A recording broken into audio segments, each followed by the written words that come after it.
Mungkin dimulai saja ya teman-teman. Sebelumnya saya pengen teman-teman on cam dulu ya, sebagai dokumentasi.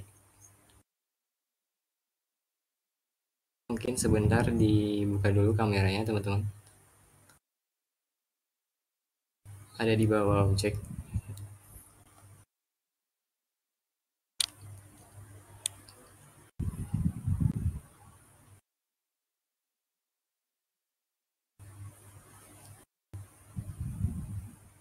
Mungkin Kak Andika tuh oke. Ada Kak Egi di sini.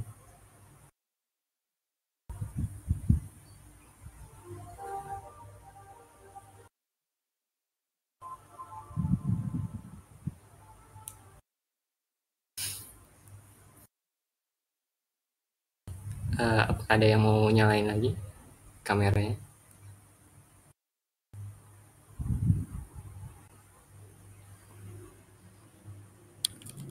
Oke, mungkin sudah ya. Oke, saya hitung sampai 3. Boleh pose atau boleh biasa aja. 1, 2, 3.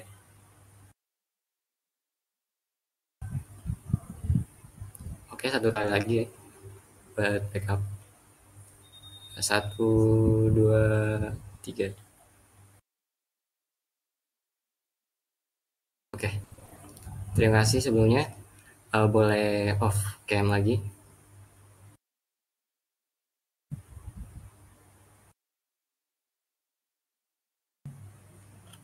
Terima kasih teman-teman sebelumnya sudah join pada webinar kali ini tentang transformasi digital meningkatkan brand awareness melalui strategi pemasaran modern. Oke, langsung saja saya mulai ke slide selanjutnya. Sebelumnya ada pepatah ya sebelumnya. Ada pepatah tak kenal maka tak sayang. Jadi izinkan saya perkenalkan terlebih dahulu. Sebelumnya, nama saya Efri Yose Ariano, biasa dipanggil Efri Yose ataupun Efri Yose. Di sini saya pendidikannya pertama itu di sekolah menengah atas di SMA N 1 Indramayu, jurusannya IPA. Mungkin ada teman-teman juga yang satu alma mater. Kemudian S1-nya atau Strata 1 di Teknik Industri di Universitas Singapura Bangsa Karawang. Kemudian pengalaman saya yang pertama ada anggota Departemen Kominfo Forum Mahasiswa Indramayu Karawang. Kemudian yang kedua ada sebagai anggota divisi project panitia besar praktikum proses manufaktur. Kemudian yang ketiga ada saya sebagai bendahara pelaksana kegiatan Meet Up Maba atau mahasiswa baru Indramayu Karawang 2024. Keahlian saya ini antara lain yaitu yang pertama SolidWorks, kemudian pengembangan bisnis, kemudian yang ketiga adalah analisis strategi pemasaran. Adapun prestasinya antara lain yaitu juara 2 Manufacturing Process Annual Competition 2023 serta ada pelatihan yaitu mengambil Dokter Mekanik Akademi dengan pelatihan Certified SolidWorks Mold Making atau CSWP AMM. Mungkin profilnya segitu saja. Saya lanjut ke slide selanjutnya. Nah, kita langsung masuk ke materi aja, di mana yang utama ada pengertian dari transformasi digital. Menurut Octaviani et al. Pada tahun 2023, transformasi digital merupakan fenomena multidimensi yang didukung oleh teknologi yang berdampak pada masyarakat, politik, dan ekonomi. Di mana konsep Transformasi digital ini terkaitan dengan konsep digital marketing yang berkembang seiring dengan evolusi teknologi dan perubahan perilaku konsumen. Menurut Kevi dan Elwick pada tahun 2019, menyoroti beberapa elemen kunci dalam digital marketing, termasuk yaitu yang pertama adalah personalisasi. Personalisasi ini adalah suatu kemampuan untuk menyesuaikan pesan dan penawaran berdasarkan preferensi dan perilaku individual konsumen. Kemudian yang kedua adalah interaktivitas yang memungkinkan komunikasi dua arah antara merek dan konsumen. Kemudian yang ketiga adalah analitik data, di mana penggunaan data untuk memahami perilaku konsumen dan mengoptimalkan strategi pemasaran. Dan yang yang keempat adalah multi-channel marketing, di mana integrasi berbagai saluran digital untuk menciptakan pengalaman pelanggan.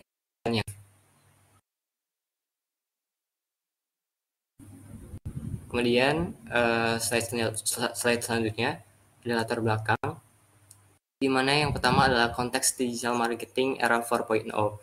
Era digital 4.0 ditandai dengan kemajuan teknologi yang pesat, di mana pemasaran digital menjadi semakin penting untuk menjangkau konsumen. Di mana era digital marketing 4.0 ini lebih banyak ditandai dengan menggunakan teknologi. Kemudian yang kedua adalah pergeseran perilaku konsumen digital.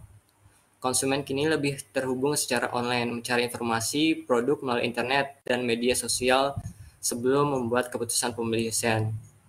Di mana seperti yang teman-teman tahu bahwa sekarang pembelian itu sekarang banyak ke online ya.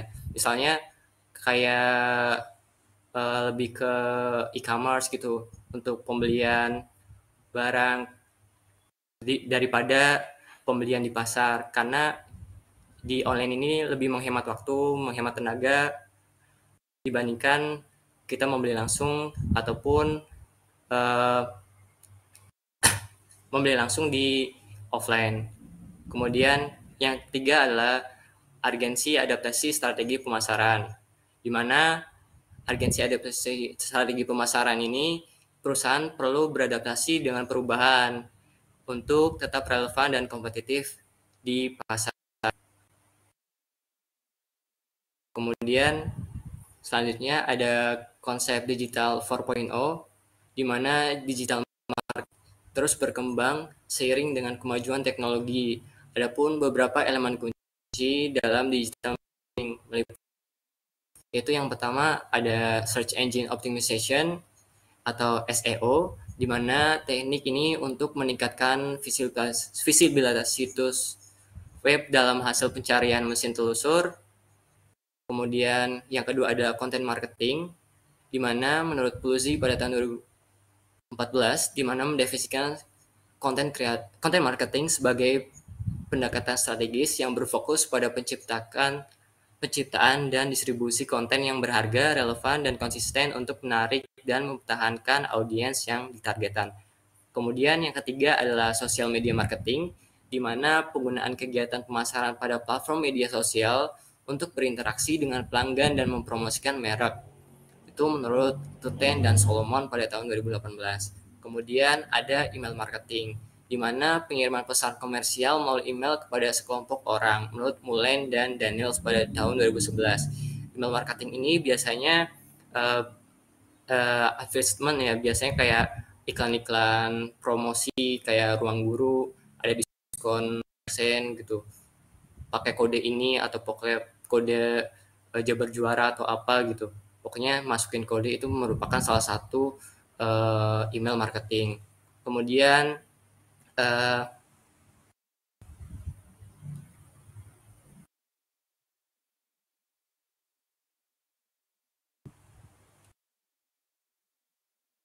bentar teman-teman. Kemudian ada yang terakhir adalah pay per click advertising atau PPC, di mana ini adalah metode iklan online di mana pengiklan membayar setiap kali iklan mereka diklik. Menurut KDS pada tahun 2014, pay per click advertising atau PPC ini biasanya berupa link ya, ataupun tautan, dimana kayak contohnya itu link affiliate dari Shopee ataupun Tokopedia ataupun TikTok, dimana TikTok kan biasanya ada keranjang kuning, itu salah satu contoh dari pay per click advertising atau PPC, dimana jika kita membeli produknya pada link tersebut, kita akan mendapatkan komisi dari barang tersebut. Komisinya itu tergantung dari seberapa banyak harganya, seberapa tinggi harganya, ataupun seberapa patokan yang dibuat oleh pemilik barangnya. Kemudian ada pergeseran perilaku konsumen digital, di mana pergeseran perilaku konsumen digital merupakan fenomena yang signifikan di era digital saat ini dengan kemajuan teknologi dan akses yang lebih mudah ke internet. Konsumen beralih dari metode pembelian tradisional ke platform digital. Contohnya ya kayak seperti tadi, yang dari pembelian dari offline ke pasar, dari pasar ke pembelian lebih yang digital, yaitu Shopee ataupun Tokopedia ataupun e-commerce lain. Kemudian perkembangan teknologi ini munculnya smartphone dan akses internet yang luas telah mengubah cara konsumen berinteraksi dengan merek, di mana pada perkembangan teknologi ini terjadi pergeseran pelaku konsumen digital, di mana terdapat 93% masyarakat sudah memiliki telepon genggam, sedangkan dari 93% tersebut terdapat 77% orang yang masyarakat yang sudah menggunakan telepon pintar atau smartphone. Kemudian selanjutnya ada rekomendasi untuk adaptasi strategi pemasaran, di mana yaitu yang pertama adalah analisis data yang mendalam. Dengan perusahaan harus melakukan analisis mendalam terhadap data konsumen untuk memahami tren dan perilaku yang berubah. Kemudian fleksibilitas organisasi, dengan membangun struktur organisasi yang fleksibel memungkinkan perusahaan untuk merespon perubahan dengan cepat. Kemudian yang ketiga adalah inovasi berkelanjutan atau sustainable innovation, di mana perusahaan perlu terus mencari cara baru untuk meningkatkan produk dan lain agar tetap menarik bagi konsumen. Kemudian yang keempat adalah kolaborasi strategis, dengan membangun kemitraan dengan pihak lain dalam industri dapat memperluas sumber daya dan meningkatkan akses ke pasar baru. Kemudian yang terakhir adalah pelatihan SDM, di mana pelatihan sumber daya manusia ini dapat memunculkan investasi dalam pelatihan karyawan untuk meningkatkan keterampilan digital dan pemahaman penting agar tim pemasaran tetap relevan. Kemudian slide selanjutnya adalah rumusan masalah, di mana bagaimana sih transformasi digital mempengaruhi brand awareness, di mana transformasi digital ini memungkinkan perusahaan untuk lebih mudah menjangkau dan berinteraksi dengan konsumen sehingga meningkatkan kesadaran merek. Kemudian yang kedua adalah apa sih tantangan pada ekosistem digital marketing? Terdapat beberapa tantangan pada ekosistem digital marketing yang dapat mengganggu keberlangsungan aktivitas tersebut. Nah, ini adalah penjelasan dari transformasi digital marketing menurut penelitian yang dilakukan oleh Kevi dan Alice Chadwick pada tahun 2019, di mana transformasi digital marketing dapat dibagi menjadi beberapa fase, di mana yang pertama adalah Web 1.0 pada tahun 1990 sampai 2000, yang berfokus pada website, statis, dan iklan banner medianya. Kemudian yang kedua adalah Web 2.0 pada tahun 2000 sampai 2010, dengan munculnya media sosial dan user-generated content. Kemudian yang terakhir atau Web 3.0 dari 2010 hingga sekarang dengan menggunakan era big data, personalisasi, dan AI atau artificial intelligence, di mana transformasi Web 3.0 ini memunculkan banyak profesi baru seperti data analis, kemudian artificial intelligence juga, dan masih banyak lainnya.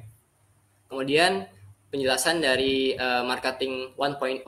Marketing 1.0 adalah tahap awal dalam evaluasi pemasaran yang berfokus pada produk itu sendiri. pada era ini, tujuan utama pemasaran adalah menjual produk sebanyak mungkin dengan menekankan fitur dan kualitas produk. Di mana salah satu contoh marketing dari 1.0 ini adalah yang bisa kamu temukan adalah iklan yang menggunakan informasi sebatas tentang keunggulan produk mereka saja.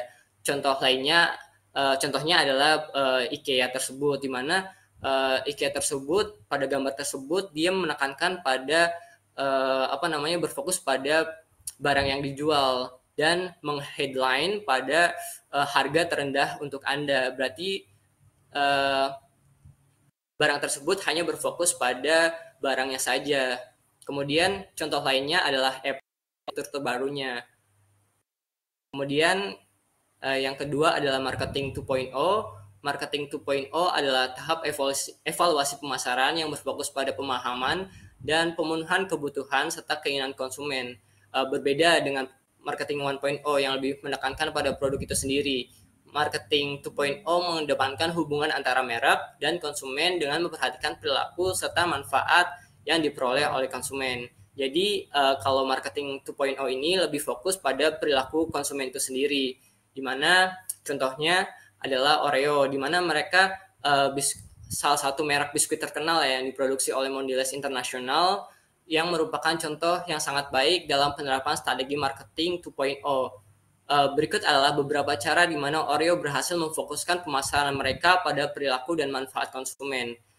Nah, pada gambar tersebut, perilaku dari konsumen tersebut adalah menggunakan tagline diputar, dijilat, dan dicelupin.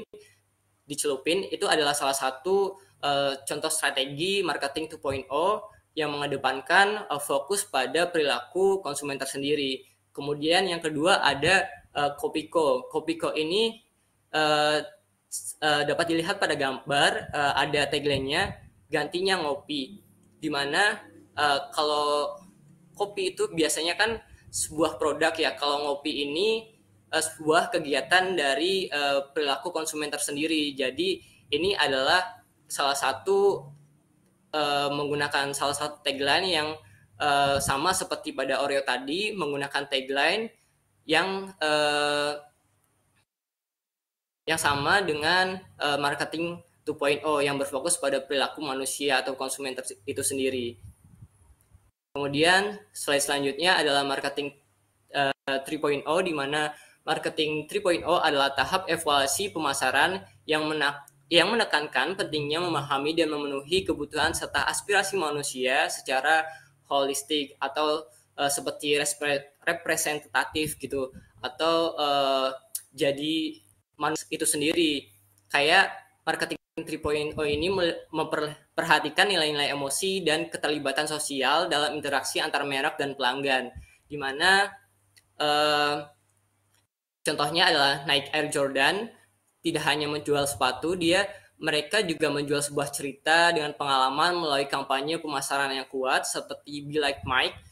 Nike mengaitkan produk mereka dengan sosok Michael Jordan yang menjadi simbol keberhasilan dan aspirasi bagi banyak orang.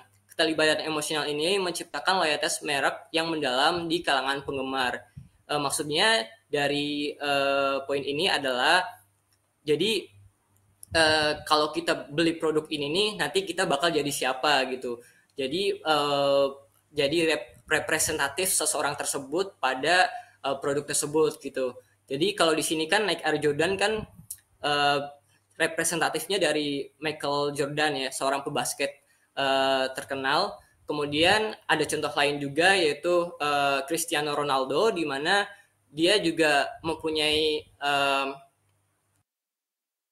produk tersendiri dari Nike yang dikhususkan dari Nike, di mana namanya adalah sepatu Nike Mercurial Cristiano Ronaldo atau CR7, di mana ketika kita menggunakan produk tersebut, kita bisa menjadi merasakan adanya representatif dari seseorang itu sendiri, dari Cristiano Ronaldo itu sendiri, yang merupakan seorang pesepak bola terkenal dari Portugal. Kemudian marketing 4.0. Marketing 4.0 ini adalah tahap evaluasi pemasaran yang menggabungkan strategi pemasaran tradisional dengan teknologi digital, Dalam era ini, fokus utama adalah menciptakan pengalaman pelanggan yang unggul melalui penggunaan data, teknologi, dan interaksi yang lebih personal. Contohnya adalah Nike yang memanfaatkan aplikasi Nike Plus untuk memberikan pengalaman yang lebih personal kepada pengguna dengan melacak aktivitas olahraga mereka, memberikan rekomendasi produk, serta membangun komunitas di antara pengguna. Salah satu contoh ini, yang pertama adalah Nike Plus ini, dia jadi bisa tanpa beli langsung di store-nya, jadi dia bisa lewat online saja dengan menggunakan satu aplikasi saja. Bisa mencari produk yang kita inginkan juga, seperti mengetahui juga serta mengetahui apakah ada stok atau tidaknya barang tersebut. Kemudian yang kedua ada Uniqlo ID, di mana Uniqlo ID juga sama seperti Nike Plus, di mana Uniqlo ID ini juga kita bisa memesan barangnya dari online dan juga kita bisa mengecek stoknya, kemudian apakah masih ada di store terdekat kita atau enggak. Kemudian ini juga kita bisa menjadi salah satu aplikasi member ID kita agar lebih praktis gitu. Kemudian contoh lainnya tuh banyak ya, kayak yang mungkin udah populer kayak Zalora, kemudian itu kan salah satu tahap evaluasi pemasaran di bidang fashion. Kemudian ada juga Shopee, salah satu e-commerce yang mengedepankan teknologi dengan pemasaran teknologi digital. Kemudian selanjutnya adalah pembahasan tentang tantangan pada ekosistem digital marketing, di mana ada beberapa tantangan pada ekosistem digital marketing, yaitu yang pertama adalah privasi data, di mana regulasi seperti GDPR di Eropa dan CCPA di California telah meningkatkan fokus pada privasi data konsumen, di mana menurut survei KPMG pada tahun 2022, 86% konsumen menganggap privasi data sebagai hak asasi manusia, menuntut pemasar untuk lebih berhati-hati dalam mengumpulkan dan penggunaan data, di mana kalau kita pada ekosistem digital marketing kan kita pasti ngisi data diri pribadi kita ya. Jadi kalau di Eropa itu ada hak asasi manusia pada privasi data. Namun kayaknya kalau di kita sendiri data udah gak privasi lagi ya, karena udah beberapa kali bocor. Kemudian yang kedua adalah ad blocking, di mana ad blocking ini, penggunaan ad blocker ini terus meningkat untuk menantang pemasar untuk mencari cara baru dalam menjangkau audiens. Laporan dari eMarketer pada tahun 2023 memperkirakan 27% pengguna internet di Amerika Serikat menggunakan ad blocker pada tahun 2023. Nah, ad blocking ini biasanya suatu aplikasi yang digunakan pada saat kita membuka web ataupun YouTube ataupun apa ya namanya, aplikasi yang ada iklan-iklannya. Nah, ini kan mengganggu ekosistem pada digital marketing ya. Jadi digital marketing ini susah buat ngiklanin produknya, karena mereka juga bayar sebenarnya kalau di bagian pengiklanan tersebut di aplikasi-aplikasi tersebut. Jadi ini menjadi tantangan yang begitu erat pada digital marketing. Kemudian yang ketiga adalah tentunya persaingan yang ketat, di mana dengan semakin banyaknya perusahaan yang beralih ke digital, persaingan menjadi semakin ketat. Hal ini menuntut strategi yang lebih inovatif dan efisien dalam pengeluaran anggaran pemasaran. Kemudian slide selanjutnya adalah tentang strategi peningkatan brand awareness, di mana itu yang pertama ada content marketing dengan membuat konten berkualitas tinggi yang memberikan nilai tambah bagi konsumen. Kemudian yang kedua adalah social media engagement, di mana membangun interaksi aktif dengan audiens melalui platform media sosial. Kemudian yang ketiga adalah influencer marketing dengan memanfaatkan influencer untuk menjangkau audiens yang lebih luas dan meningkatkan kepercayaan merek. Dan yang terakhir adalah personalisasi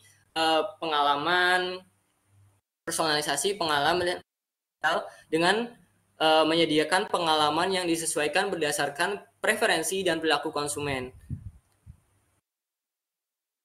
Baik, dari slide selanjutnya akan saya jelaskan satu persatu ya, di mana yang pertama adalah konten marketing. Salah satu contoh dari konten marketing ini adalah Sobat Hemat Grab, di mana kampanye Sobat Hemat Grab ini bertujuan untuk menarik perhatian konsumen yang mencari cara untuk berhemat dalam penggunaan layanan transportasi dan pengantaran dengan menawarkan berbagai opsi layanan hemat seperti Grab Bike Hemat, Grab Car Hemat, dan pengantaran hemat untuk makan dan belanja. Grab ini menunjukkan bahwa mereka dapat memenuhi kebutuhan konsumen dengan harga yang terjangkau. Bisa dilihat pada contohnya ini, mereka membuat konten marketing dengan video ataupun foto berupa quotes di mana bisa dilihat ini ada Nasar ya, kemudian ada Regen, kemudian ada Reval Hadi dan lain-lain, di mana di sini ada quotes menarik dari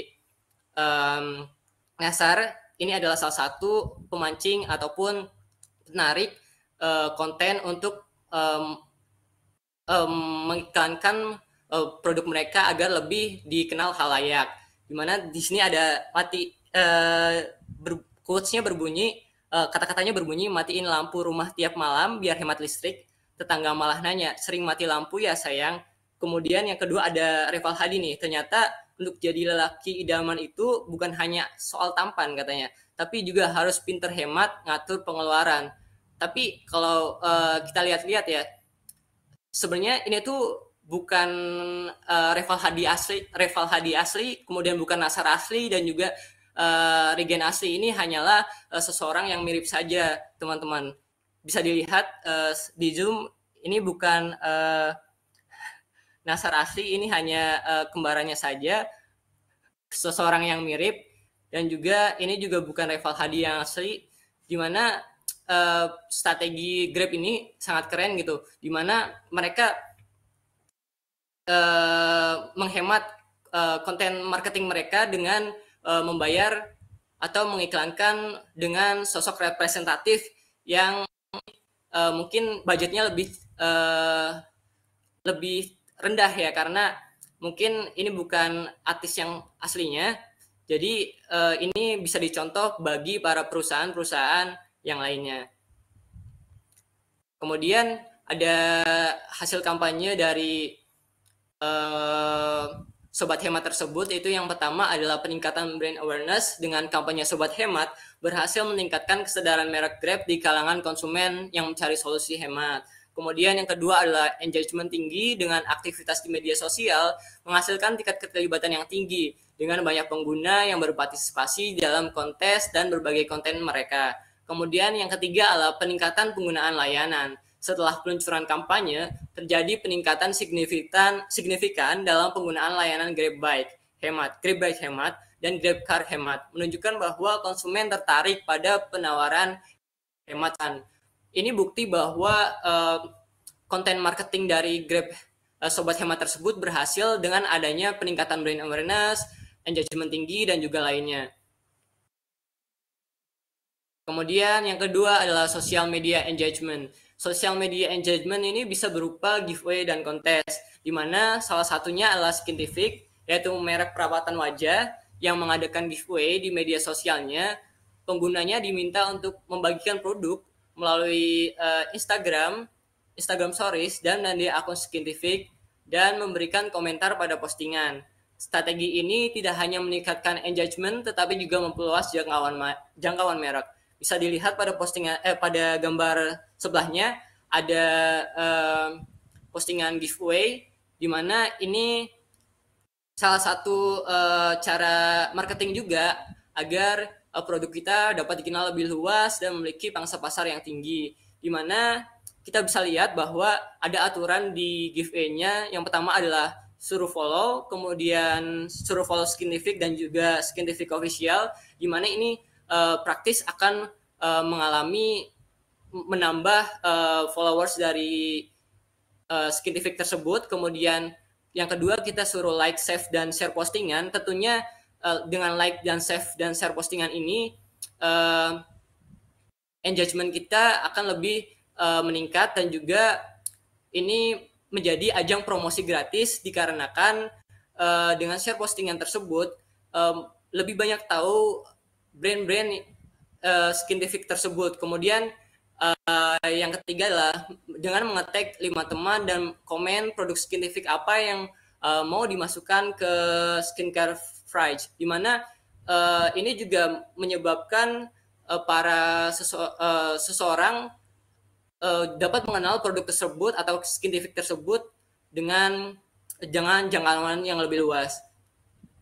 Kemudian yang ketiga adalah influencer marketing, di mana contohnya itu Tasya Farasya ya, di mana Tasya Farasya adalah seorang influencer kecantikan yang sangat populer di Indonesia, di mana telah berhasil meningkatkan brand awareness produk-produk kecantikan yang ia review melalui strategi personal branding yang kuat dan efektivitas promosi yang efektif.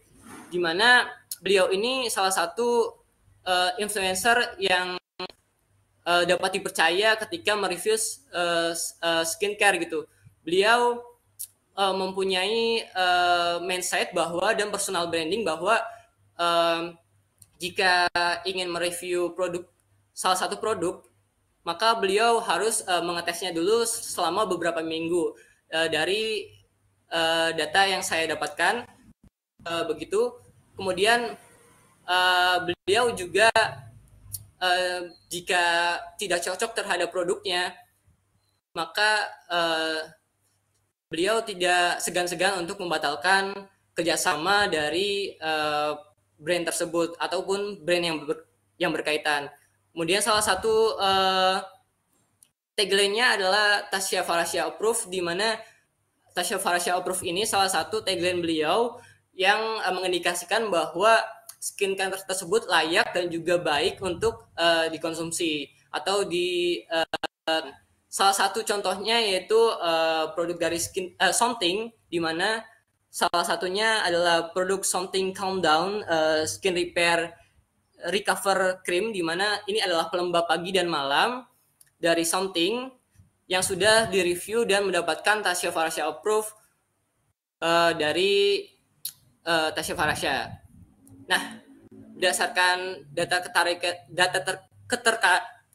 ketertarikan labeling Tasya Farasya Approve, dari tabel ini saya dapat data ya, dari sumbernya dari Mukhlisoh dan Rizwandari pada tahun 2024. Ini menunjukkan bahwa dari tabel menunjukkan bahwa ada gambar diagram batang yang mengindikasikan bahwa bar yang berwarna merah ini sangat tertarik, dan bar yang berwarna kuning ini menunjukkan tertarik, kemudian bar yang berwarna hijau ini menunjukkan netral, dan bar yang berwarna biru adalah menunjukkan tidak tertarik, dan bar yang berwarna biru navy ini menunjukkan dan mengindikasikan bahwa sangat tidak tertarik. Dari penelitian Mukhlisoh dan Rizwandari pada tahun 2024, dari tabel di atas dapat dilihat mahasiswa ilmu komunikasi Universitas Yudhata Pasuruan responden pada penelitian ini menunjukkan ketertarikan Tasya Farasya Approve, di mana sebanyak 25 orang atau setara 52% sangat tertarik, kemudian ada 12 orang menyatakan tertarik atau sekitar 25%, kemudian ada 5 orang atau sekitar 10,4% menyatakan netral, dan sebanyak 4 orang menyatakan tidak tertarik atau setara dengan 8,3%, dan sebanyak 2 orang atau dengan 4,1% menyatakan sangat tidak tertarik. Ini menunjukkan bahwa labeling Tasya Farasya Approve adalah salah satu indeks dari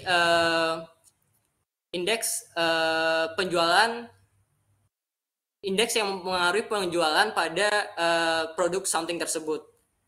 Kemudian selanjutnya adalah personalisasi pengalaman digital. Personalisasi pengalaman digital ini salah satunya adalah Spotify Wrapped Campaign, di mana biasanya kampanye Spotify Wrapped Campaign ini memberikan pengguna ringkasan personal tentang musik yang mereka dengarkan sepanjang tahun dengan tampilan grafis yang menarik dan data yang relevan. Yang ini menjadi viral setiap akhir tahun buzz di media sosial dan meningkatkan kesadaran merek Spotify secara global. Nah, Spotify Wrapped Campaign ini kan biasanya ada tuh di sesi akhir tahun tentang ada berapa banyak menit yang kita dengarkan pada satu tahun tersebut, ada genre apa yang kita dengarkan dalam kurun waktu satu tahun tersebut, kemudian ada artis siapa saja yang sering kita dengarkan, lagu apa saja yang kita dengarkan. Ini merupakan salah satu contoh personalisasi pengalaman digital. Biasanya ini juga menjadi ajang promosi gratis bagi Spotify, dikarenakan biasanya orang-orang akan share postingan ini atau Spotify Wrapped Campaign ini ke media sosial mereka, baik itu IG Story ataupun WhatsApp Story mereka. Ini menunjukkan adanya minimasi budget pada bagi perusahaan Spotify tersebut.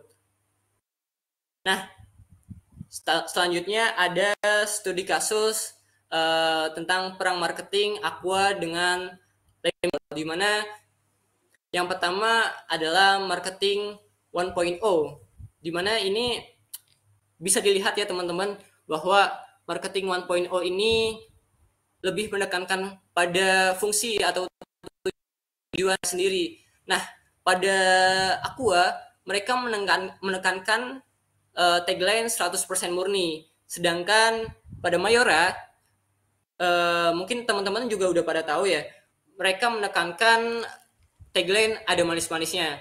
Ini menunjukkan bahwa adanya perang antara marketing 1.0 terhadap tagline masing-masing sebagai ciri khas brand mereka sendiri. Kemudian slide selanjutnya adalah tentang marketing 2.0, di mana marketing 2.0 ini lebih kepada galon ya, di mana galon ini lebih kepada 2.0 perilaku sendiri.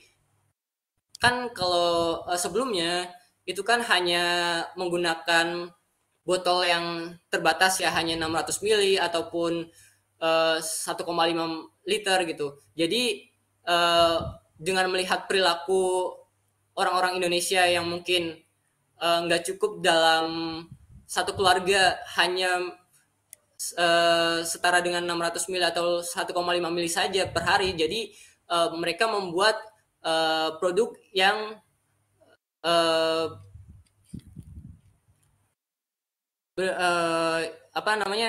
produk berdesain galon ataupun PET, di mana yang pertama ini Aqua mereka galon atau refill dengan 19 liter dengan galon isi ulang, sedangkan Le Mineral dia membuat galon guna ulang dengan dengan bisa di eco-friendly ya. Kemudian selanjutnya adalah marketing 3.0, di mana marketing 3.0 ini seperti penjelasan sebelumnya, yaitu tentang representatif dari seseorang, di mana pada produk Aqua mereka menekankan bahwa Aqua ini pilihan timnas Indonesia.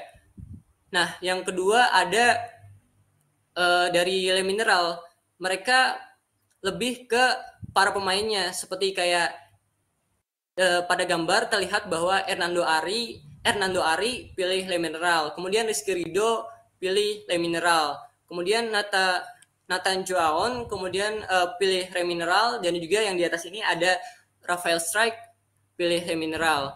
Nah, ini sebenarnya mereka lagi menggait ataupun menargetkan pasar mereka terhadap para pencinta sepak bola, khususnya pada timnas Indonesia. Namun mereka memiliki cara yang berbeda dalam eksekusinya.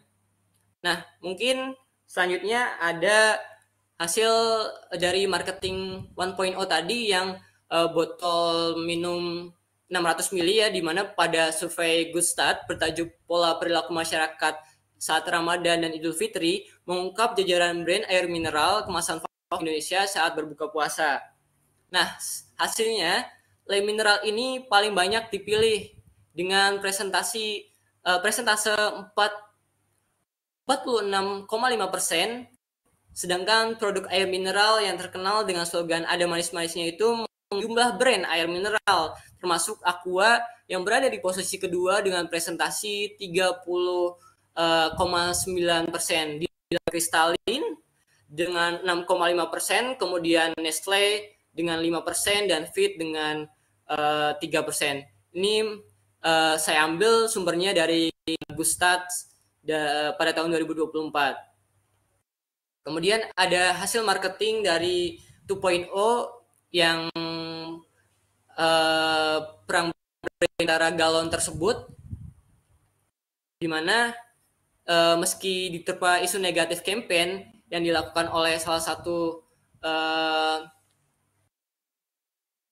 influencer TikTok, di mana inovasi dan diferensiasi produk yang ditawarkan sangat efektif, terbukti Le Mineral sukses meningkatkan pangsa pasarnya. Berdasarkan data Asosiasi Produsen Air Minum Kemasan Nasional atau Asparminas, menyebutkan volume penjualan AMDK galon bermerek meningkat 3,64% pada tahun 2022 dengan total produksi mencapai 10,7 miliar liter dan penjualannya sekitar 9,7 triliun rupiah. Dari angka tersebut, volume penjualan air kemasan galon berbahan plastik PET atau polyethylene termasuk yang diproduksi Le Mineral meningkat pesat hingga 31% menjadi 818 juta liter.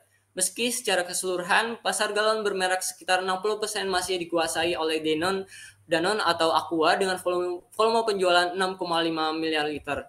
Di mana bisa dilihat bar yang merah ini adalah bar untuk Le Mineral dan sebaliknya bar yang berwarna kuning ini adalah bar untuk Aqua. Di mana data ini saya ambil pada jurnal yang ditulis oleh Wahid pada tahun 2023. Kemudian hasil marketing 3.0.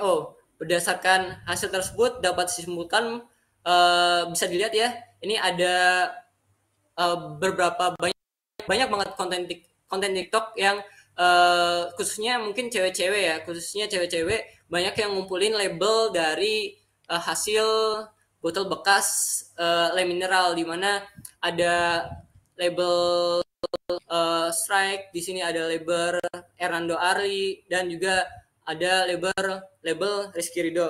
Ini menunjukkan bahwa hasil marketing 3.0 ini dari Le Mineral ini berhasil mengalahkan dari hasil marketing 3.0 dari Aqua, dikarenakan pada 3.0 Le Mineral dia mengaitkan ikatan emosi pada menanamkan ikatan emosi pada para konsumen sehingga lebih memilih untuk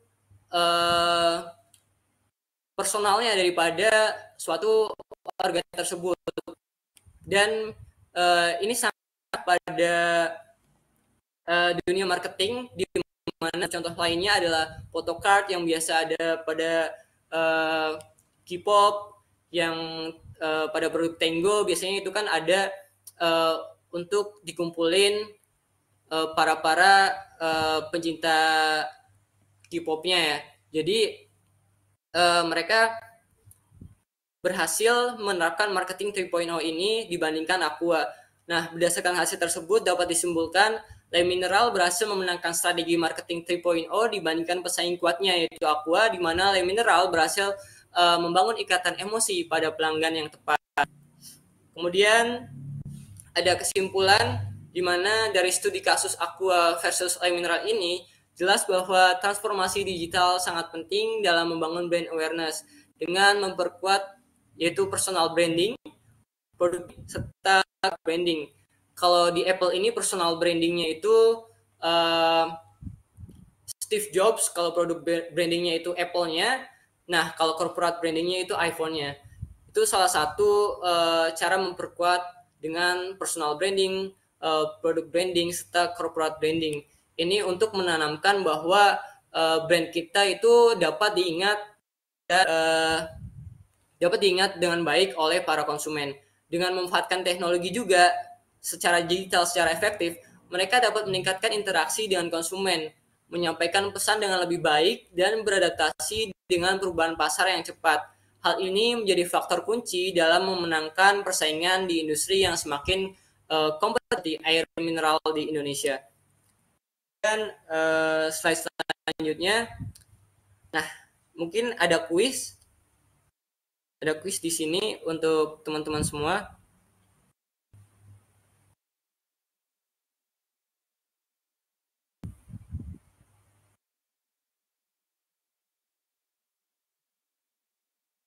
Mungkin bisa di ini ya teman-teman, di scan barcode-nya.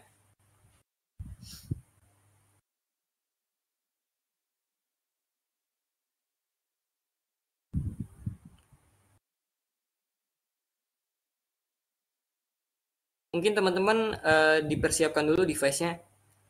Saya tunggu sampai 11 pukul 11 lebih 5.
Iya, untuk pengisian saya beri waktu 15 menit ya.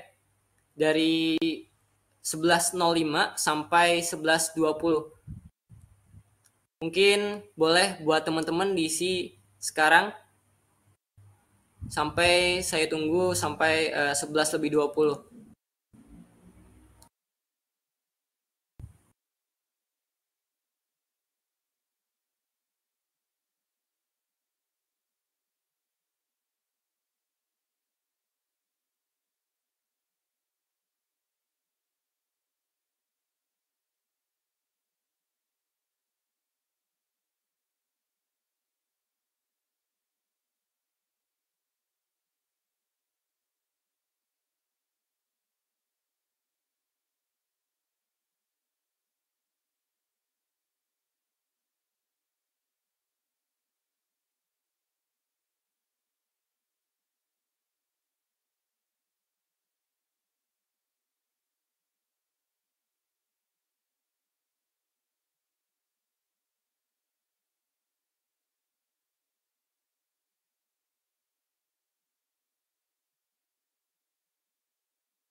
Untuk akses linknya sudah dibantu oleh Kak Lukman, yaitu Kak Lukmanul Hakim, ada di obrolan publik. Di situ udah ada linknya. Mungkin buat yang kesusahan bisa langsung klik aja linknya dari Kak Lukman.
Oke, mungkin kuisnya mungkin saya tutup ya, karena sudah pukul 11:20.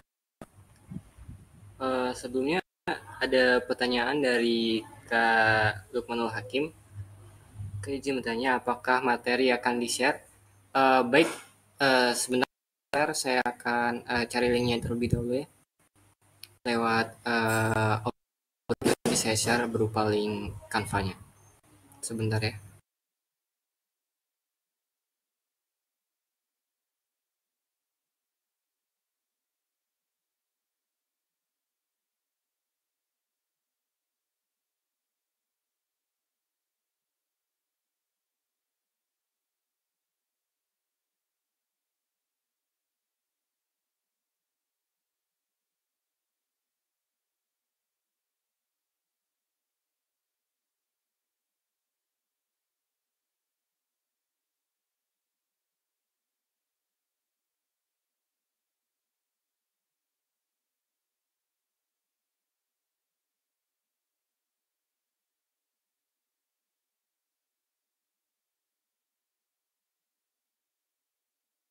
Oke, untuk linknya sudah saya kirimkan lewat obrolan publik ya. Mungkin bisa dicek terlebih dahulu.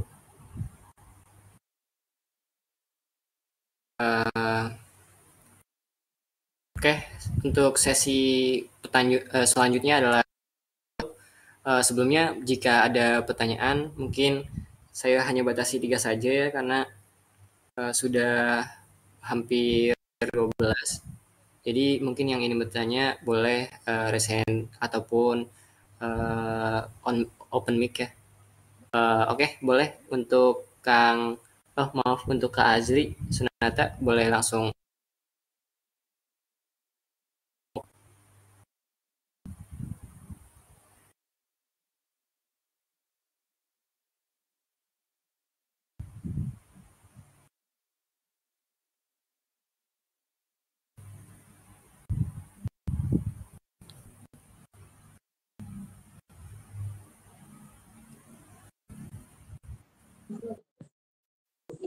Tes, apakah suara saya masuk kan?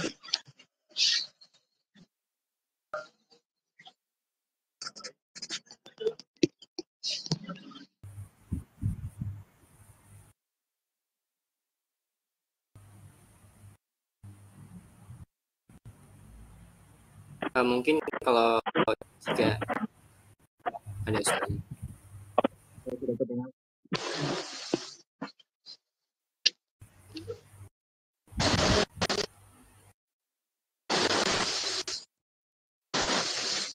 Mungkin kalau jika terkendala mic bisa lewat room chat aja Kak Azri.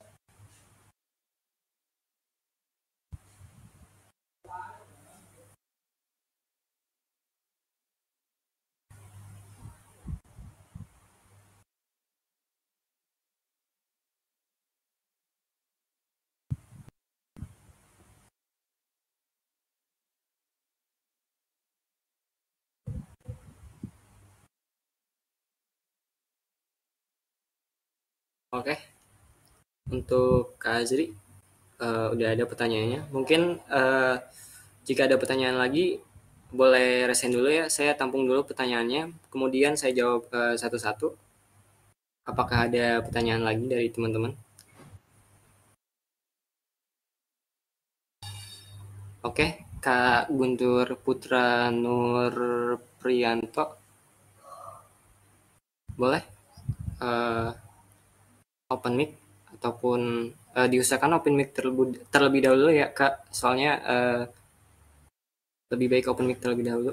Mungkin kalau jika memang terkendala boleh pakai chat Kak. Apakah suara saya terdengar? Terdengar, Kak? Pertanyaannya,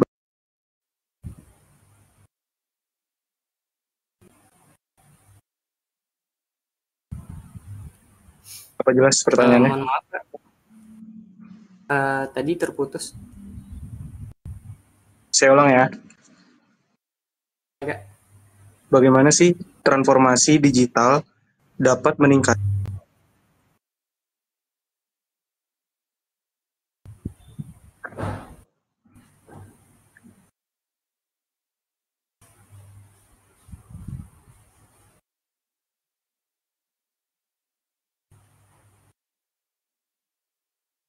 Kayaknya mic-nya bermasalah, Kak.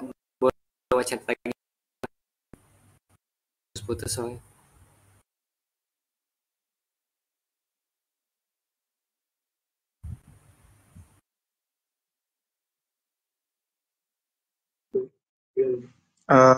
Bagaimana? Tadi suaranya terputus, Kak. Boleh ulang lagi. Oke. Bagaimana transformasi digital dapat modern? Oke, baik. Terima kasih atas pertanyaannya, Kak Guntur. Mungkin selanjutnya pertanyaan terakhir ya dari Kak Andika Wira Pratama. Boleh untuk Kak Andika?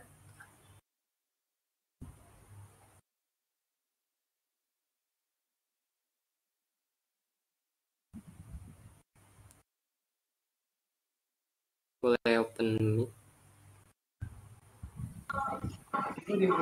Baik Kak, apa suara saya sudah terdengar? Sudah, Kak? Sudah.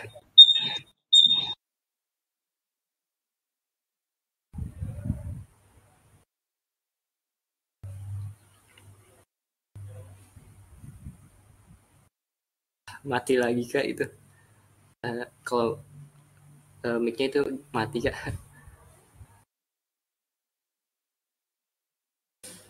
Baik Kak, mau izin bertanya, apa sih yang membuat strategi personal branding dari Tasya Farasya itu efektif dalam meningkatkan brand awareness dari produk kecantikan Kak? Oke, baik. Terima kasih untuk Kak Andika Wira atas pertanyaannya.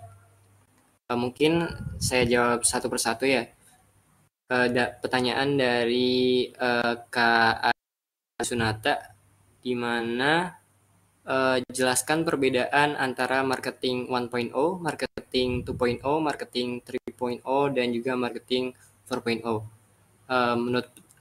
Menurut pendapat saya pribadi, untuk lebih fokusnya kemana, marketing 1.0 itu lebih fokus kepada produk itu sendiri dengan tujuan utama menjual sebanyak mungkin gitu, Kak. Jadi kalau marketing 1.0 itu iklannya itu lebih fokus kepada fungsi produknya tersebut. Kalau kemudian untuk marketing 2.0, menurut saya pribadi, menurut analisa saya pribadi, kalau 2.0 ini berfokus pada pemahaman kebutuhan konsumen dan membangun hubungan antara konsumennya gitu. Jadi lebih meneliti dari perilaku konsumen itu sendiri, Kak. Kemudian yang marketing 3.0, Kak, 3.0 itu lebih meningkatkan nilai-nilai sosial dan emosional, Kak, dalam interaksi antar merek dan pelanggan. Jadi ini tuh lebih ke representatif terhadap beli ini jadi nanti akan jadi siapa gitu, mungkin itu jadi representatif terhadap manusia itu sendiri, Kak. Kemudian kalau yang terakhir itu, kalau marketing 4.0 ya, Kak, yang terakhir ini akan menggabungkan marketing yang akan strategi, Kak, strategi tradisional dengan teknologi digital untuk membuat pengalaman pelanggan yang unggul, Kak. Mungkin fokusnya ini pada marketing 4.0 ini akan lebih fokus pada gabungan strategi tradisional dengan digital, Kak. Mungkin jawaban dari saya cukup sekian, Kak. Apakah terjawab dari Kak Azri? Boleh lewat chat ataupun open mic jika terkendala open mic.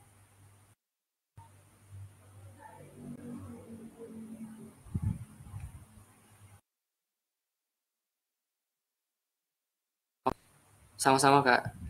Kemudian yang kedua, pertanyaan dari siapa ya tadi? Oh, Kak Guntur ya, Kak Guntur Putra, Kak Guntur Putra Nurprianto. Yang apa yang membuat oh yang kedua itu bagaimana transformasi digital dapat meningkatkan loyalitas dalam pemasaran modern. Menurut saya pribadi ya Kak, kalau transformasi digital ini akan memungkinkan gitu Kak perusahaan untuk lebih memahami preferensi dan perilaku pelanggan. Dengan informasi ini, perusahaan dapat menyesuaikan penawaran dan komunikasi dengan konsumen. Jadi menciptakan pengalaman yang lebih personal, intimate, dan juga relevan bagi pelanggan gitu Kak. Yang pada gilirannya meningkatkan loyalitas dan juga kesadaran terhadap mereka. Mungkin jawaban dari saya itu saja Kak. Apakah terjawab belum ya Kak? Dari pertanyaan dari Kak Guntur tadi, boleh lewat chat atau lewat open mic. Terjawab, Yang terima memang kasih. terkendala. Baik, sama-sama Kak Guntur. Mungkin pertanyaan terakhir itu dari Kak Andika ya, Kak Andika. Oh iya benar, Kak Andika Wira Pratama. Oke, untuk pertanyaan Kak Andika Wira Pratama, strategi personal tentang personal branding kata Shia Farasya ya. Pertanyaannya tuh kalau nggak salah, apa yang membuat strategi personal branding Tasya Farasya itu efektif ya kayak untuk meningkatkan brand awareness pada produk kecantikan kalau nggak salah sih gitu. Baik, langsung saya jawab Kak. Untuk strategi personal branding Tasya Farasya ini efektif karena ia tuh membangun citranya yang kuat sebagai influencer kecantikan. Jadi dia punya brandingnya tersendiri gitu Kak. Jadi dapat lebih efektif dalam melakukan melakukan promosi. Kemudian adanya label Tasya Farasya Approve ini juga dapat menarik perhatian audiens atau juga dapat meningkatkan adanya kepercayaan terhadap produk yang ia review. Jadi personal branding Tasya Farasya ini sangat efektif dalam meningkatkan brand awareness Kak. Mungkin itu saja Kak dari saya jawabannya. Apakah untuk pertanyaan dari Kak Andika sudah terjawab?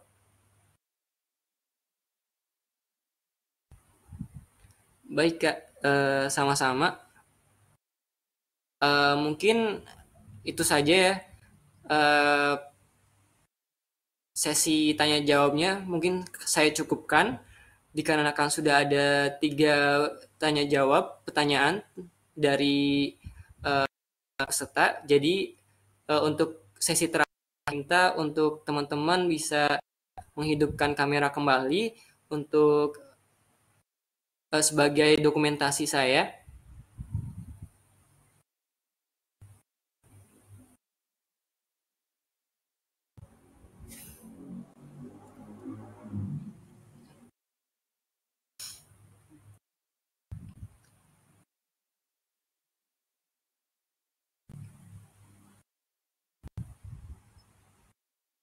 Mungkin teman-teman yang bisa on cam terlebih dahulu ya.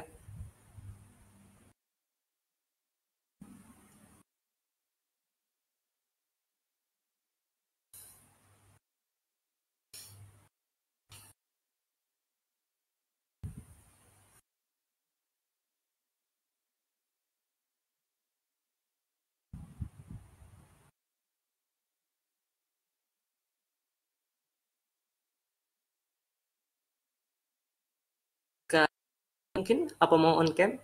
Tadi awal bisa on cam tuh.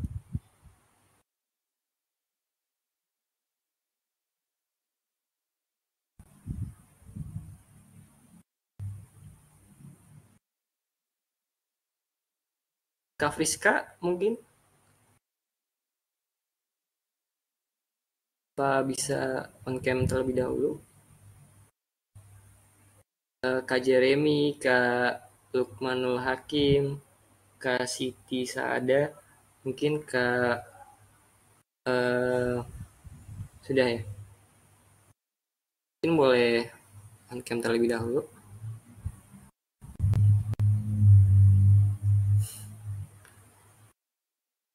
Mungkin jika memang segini saja, boleh dalam hitungan ketiga teman-teman boleh gaya ya nanti, tapi yang sopan.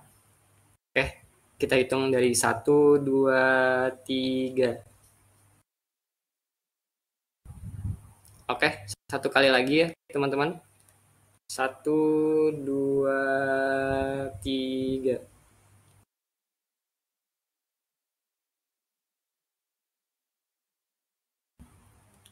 Ya, mungkin sekian penutup dari saya. Kurang lebihnya saya mohon maaf teman-teman semuanya. Wabillahi taufiq wal hidayah. Wassalamualaikum warahmatullahi wabarakatuh. Terima kasih teman-teman yang sudah join pada webinar kali ini.